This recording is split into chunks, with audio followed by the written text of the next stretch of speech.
Morning mga ka-reflexologists. Tayo po muna yung bigyan ng isang panalangin at pasasalamat sa Panginoon Diyos.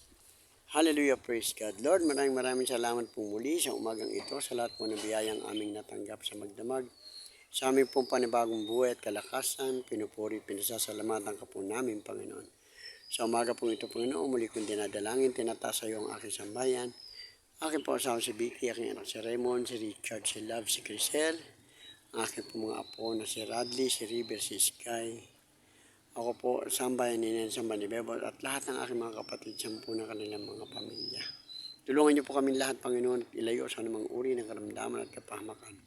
At dinadalayan ko rin po sa iyo, sino mo po sa aming sambayan ang may mga karamdaman, kiniklaim ko pong kagalingan nila sa oras na ito, sa pangalan ni Jesus. Maraming salamat, Lord, sa lahat po ng biyaya na aming natanggap sa magdamag at mga pagpapala. Muli ko pong dinadalangin din sa iyo lahat ng aking mga tinetherapy. Si Daisy po, no? At saka si Francis, yung kanyang asawa na nasa ibang bansa. Patnubayan niyo po sila at makasumpo ng kagalingan at kapayapaan sa kanilang mga buhay. Ganun din po kanilang mga anak. Ganun din po, dinadalangin ko sa iyo si Noreen, si Melvin Bibora, si Ramil, si Nanay Linda, si Nanay Esther, si Nanay Juby, si Pastor Romy, Panginoon, dinadalangin ko po siya sa iyo, si Borges, Marmeto, kanyang sambahayan, ingatan po silang lahat. Tulungan niyo po makasumpo sila ng kagalingan nagbumula sa iyo, Panginoon. Ganon din po si Del Landrito, tuloy-tuloy na recovery po, ang inaangat ko po sa kanya at inihiling ng awat habag sa inyo, Panginoon. Tulungan niyo po silang lahat.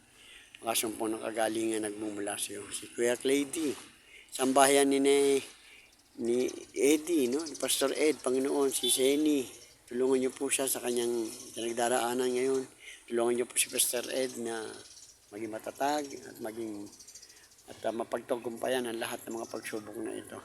Kayo na pong bahala sa amin lahat, sa na kanyang mga sambayan. Ingatan po kami, Panginoon, huwag pababayaan. Sa araw pong ito ng Martes, sa umagang ito, Panginoon, dinadalahin ko po sa iyo lahat ng mga taong may karamdaman na makasumpo po ng kagalingan nagmumula sa iyo.